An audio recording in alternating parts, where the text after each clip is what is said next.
আসসালামু আলাইকুম, সবাই কেমন আছেন? আশা করি আলহামদুলিল্লাহ সবাই ভালো আছেন। আপনাদের সামনে আমি একটা নতুন আর একটা ভিডিও নিয়ে হাজির। আপনারা আমার ভিডিওটা আশা করি শেষ পর্যন্ত দেখবেন এবং আমার কিছু ভালোবাসার মানুষ আছে, যে ভালোবাসার মানুষগুলা আমার জন্য বসে থাকে এবং আমার ভিডিও দেখার জন্য অপেক্ষা করে।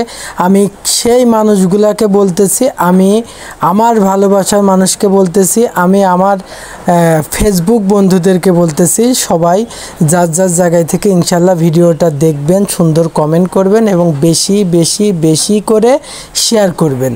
আমরা এইভাবে গল্প করতে করতে, বাইরে বৃষ্টি হচ্ছে, কুমারখালীতে আমাদের একটা রেস্টুরেন্টে যেয়ে আমাদের মনে হলো যে এখন আমরা কিছু খাবো, তাই আর কি আমরা চারজন যেয়ে, আমি, রাকিব, মামুন ভাই আর মেঘ বাবা, চারজনে আমরা একটু বাইরে যেয়েই খাওয়ার প্রিপারেশন নিয়ে নিলাম আমার কুমারখালীতে রাজ রেস্টুরেন্টে। এখানে আসলে খাবারের আমি এই ফার্স্ট খাবারটা খাইলাম। আমি কখনো এখানে এর আগে খাই নাই। আমি সাধারণত কুমারখালী সবগুলাতেই খাওয়া হয় রেস্টুরেন্টগুলোতে, এখানে আসলে আমার একটু কমই খাওয়া হয় বলে চলে। তো তারপরে আজকে যেই কথা সেই কাজ, গেলাম, যাওয়ার পরে আমি তো খুব পাস্তা পছন্দ করি, আমি মোটামুটি পাস্তার কথাই বললাম। তো পাস্তায় অর্ডার দিলাম, পাস্তা আমরা চারজন খাইলাম আর কি। পাস্তা খাওয়ার পরে তখন মেঘ বাবা বলতেছে আমি অন্য কিছু খাবো। সেই সময়টা আসলে আমি আবার নতুন করে অন্য কিছু অর্ডার দিলাম। সেটা হচ্ছে আপনার অর্ডার দেওয়ার পরে ওই মেঘ বাবা ওই জিনিসটা খাইবে। তো এখন বিষয় হচ্ছে মেঘ বাবা নাসুসটা আসলে ঠিক বলতে পারতেছিল না যে আমি নাসুস খাবো, তারপরেও আমি অর্ডার দিলাম, ও পরে ওইটা খাইলো। খাওয়ার পরে আসলে খাবারটা আমি ব্যক্তিগতভাবে অতটা আমার পছন্দ হয় না। এই খাবারটা আমার অতটা ভালো লাগে নাই।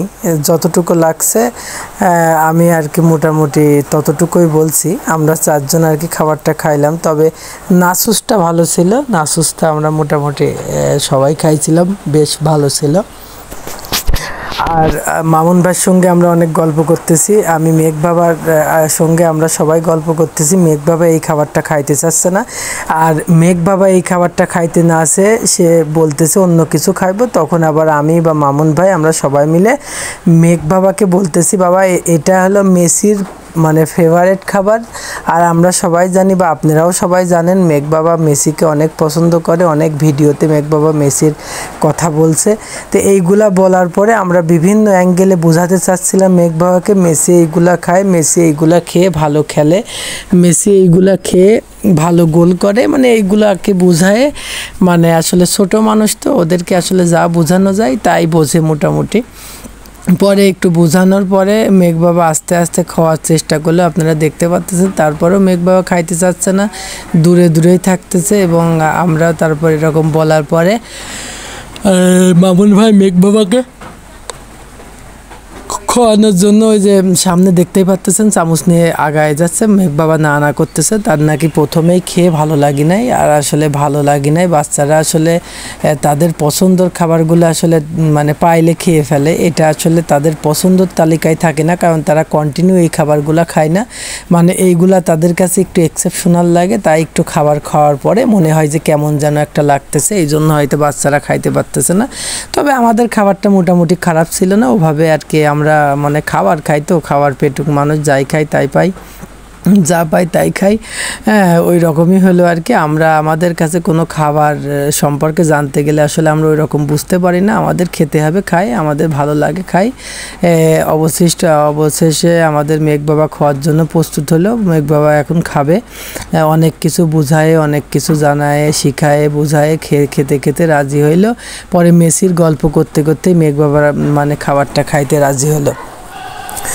যাই হোক, আমরা এভাবে করতে করতে আপনারা দেখতেই পাচ্ছেন আমাদের প্লেটের সামনে প্লেটের খাবারগুলোও শেষ হয়ে যাচ্ছে প্রায়। আবার আমাদের নাসুস চলে আসছে। নাসুসটা আমাদের সবারই পছন্দের একটা খাবার। তো আমরা সাধারণত পাস্তাটা সবাই খাইলাম, খাওয়ার পরে আসলে নাচুটা খাওয়া অনেক কঠিন হয়ে যায়, তারপরেও একটা নিলাম সবাই মিলে খাওয়ার জন্য। একটু মানে খাইতে হবে ভাই, প্রচুর খাইতে হবে, জীবনে না খেয়ে আর কি করব, খাইতে হবে, সুযোগ পালেই খাইতে হবে। বিশেষ করে আর ফেসবুকে কাজ করতে যেয়ে একটু বেশিই খাওয়া হচ্ছে, কারণ এটা আসলে বিভিন্নভাবে আর কি আমাদের ভিডিও করতেছি, একটু খাওয়ার ভিডিওগুলো সুন্দর হচ্ছে মোটামুটি, আপনাদের দোয়া এবং ভালোবাসা কন্টিনিউ পাচ্ছি। আর সবচেয়ে বড় কথা কি, যারা ফেসবুকে কাজ করতেছেন আমি তাদের উদ্দেশ্যে একটু কথা বলতেছি, সেটা হচ্ছে ভাই ফেসবুকটা হচ্ছে দীর্ঘদিনের একটা পরিকল্পনার ফসল। দীর্ঘদিন ধরে এর একটা মানে পরিকল্পনা করতে হয়। আপনি যারা নতুন ফেসবুকে কাজ করার জন্য আসতেছেন আমি তাদেরকে অনেক ধন্যবাদ এবং মানে ফেসবুকে আসার জন্য অনেক অভিনন্দন এবং শুভেচ্ছা জানাই। কিন্তু ভাই আপনাদের কাছে একটাই রিকোয়েস্ট, ফেসবুকে আপনারা কাজ করতে করতে 2-3 দিন করতে করতে বাদ দিয়েন না। হাজারো কষ্টটার মধ্যে যদি আপনি বেকার থাকা অবস্থায় বা আপনি কিছু করতেছেন তার পাশাপাশিতে ফেসবুকে 2-3টা ভিডিও পোস্ট করতে পারেন, তাহলে দেখবেন একটা সময় যে আপনার 2-3টা ভিডিও আর পোস্ট করা লাগবে না। এমনিতেই একটা ভিডিও 2টা ভিডিও পোস্ট করলে আপনি অনেক দূর আগায় যাবেন। এই জন্য আমরা আসলে যারা বেকার আছি, বসে আছি, যারা মোটামুটি এখনও কিছু শুরু করি নাই, স্টুডেন্ট লাইফ শেষ হয় নাই, যাদের পড়াশোনা করতেছেন তাদের আমি একটা বুদ্ধি দেবো, সেটা হচ্ছে তারা একটা ফেসবুক পেজ খুলে তারা কাজ করতে পারে, একটু ভিডিও আপলোড করতে পারে। ভাই কার কোথায় হবে এটা আসলে কেউ আমরা বলতে পারি না। যাদের ফেসবুকে কাজ করার ইচ্ছা আছে তারা সঠিক নিয়তে সঠিক মনোভাবে যদি কাজ করতে পারে তাহলে আলহামদুলিল্লাহ ওইটা অনেক ভালো হয়। তো এখন আমরা সবাই মোটামুটি আমাদের পাস্তাটা শেষ করে ফেলার পর এখন নাচুস খাবো। মোটামুটি আমরা সবাই যখন একসঙ্গে থাকি, একসঙ্গে আড্ডা দিই, তখন এই সময়টা আসলে ভালো লাগে। আসলে এইগুলা হয়ে ওঠে না সাধারণত আমাদের ছুটির দিনে, এইগুলা হয়ে ওঠে। ছুটি পাইলেই সবাই মোটামুটি আমরা চেষ্টা করি একসঙ্গে থাকা বা এক জায়গা হওয়া। এই যে এই ভালো লাগা খারাপ লাগা মুহূর্তগুলো এক জায়গায় একত্রিত হয়ে আমরা বিভিন্নভাবে ভিডিও করে আমাদের ভালো থাকার চেষ্টা করি সবসময়। আমাদের অবশেষে ক্লান্ত মুহূর্তকে দূর করার একটা মহৎ উদ্যোগ বলতে পারেন আপনারা। আর আপনারা বেশি বেশি করে ভালোবাসা দিচ্ছেন এবং বেশি বেশি করে শেয়ার করবেন, শেয়ার করে কমেন্ট করে আমাদের পাশে থাকবেন, কারণ আপনাদের একটা শেয়ার, আপনাদের একটা কমেন্ট এটা আমাদের সামনের দিকে যাইতে অনেক সহযোগিতা করে। এবং আপনাদের ভালোবাসা থাকলে সুন্দর সুন্দর ভিডিও আমরা নিয়ে আসতে পারবো আপনাদের সামনে। আর আমরা অনেক খাবার খাইতে হবে জীবনে, খাবার যেটা ভাল লাগবে সেটাই খাইতে হবে, কিন্তু খাবার খাওয়ার মধ্যে কিছু বিষয় আছে, সেটা হচ্ছে আপনার পরিমাণ মতো খাইতে হবে। এমনভাবে খাওয়া যাবে না যে ওই খাবারটা যে আপনার শরীরে বিভিন্নভাবে ইফেক্ট বা বিভিন্ন ক্ষতি হোক। তো এভাবে আমরা গল্প করতে করতে আসলে আমাদের অনেকটাই সময় শেষের দিকে, আমাদের খাবারও শেষের দিকে। মোটামুটি আমার মামুন ভাই দেখতেই পারতেছেন মেঘ বাবার সাথে ভিডিও করতেছে, এই ভিডিওটা আপনারা দেখতে পারবেন খুব দ্রুত তার ফেসবুক পেজ থেকে। আর আমি আমার এখান থেকে ছাড়বো, সেটা আপনারা দেখতেই পারতেছেন যে আমরা সবাই মিলে একসঙ্গে আছি, এটা ভিডিও করতেছি। আর সবসময় আপনারা যেভাবে ভালোবাসা দিয়ে আসতেছেন এভাবে ভালোবাসা দিতে থাকেন, কারণ আপনাদের ভালোবাসার কাছে তো আমাদের সব কিছুই বাধা। আপনাদের ভালোবাসার তো শেষ নেই, আমাদের কাজেরও শেষ নেই। আমরা সুন্দর সুন্দর কাজ করার চেষ্টা করব, আর আপনারা আপনাদের যে মন থেকে যতটুকু ভালোবাসা আছে সেই ভালোবাসা দিয়ে আমাদের পাশে থাকবেন ইনশাল্লাহ। আর একটা কথা, বেশি বেশি শেয়ার করেন, বেশি বেশি